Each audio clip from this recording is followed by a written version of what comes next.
Here's one piece of advice that I wish I knew before applying for an MBA or a master's.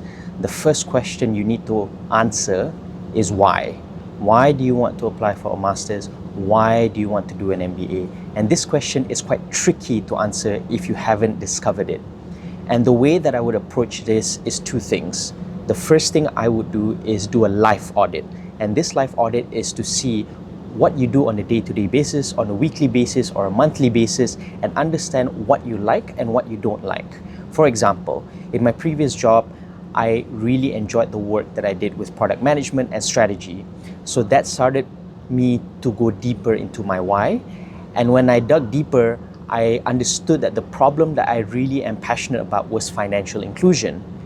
And when I understood that that was my why, it was easy for me to start writing the personal statement or writing the essays that would allow me to apply for a master's program. Before you discover this, you need to do this life audit. And on a day-to-day basis, at least you would understand what you want to do. Now, the second step I would recommend you to do after doing the life audit is to talk to people. And you would see that this is a common theme for my advice, is that I would recommend you to talk to people within the same field. So for example, if you're looking to, let's say, solve financial inclusion, you should talk to people in the fintech space, in the banking space, in the regulation space, to understand what they're doing to help you solve that particular problem, and also understand whether there are people in those fields who are or who have done masters in the past.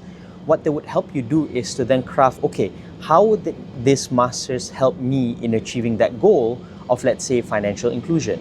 And so I would recommend having these 30-minute coffee chats where you come in, prepare questions such as, oh, why do you like your job? Oh, what don't you like about your job? And then for you to help understand how that could fit into your overall goal.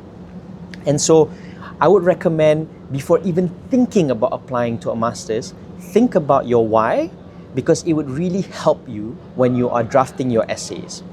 So thank you so much. This is the first part of our series about how you should apply to a master's or an MBA.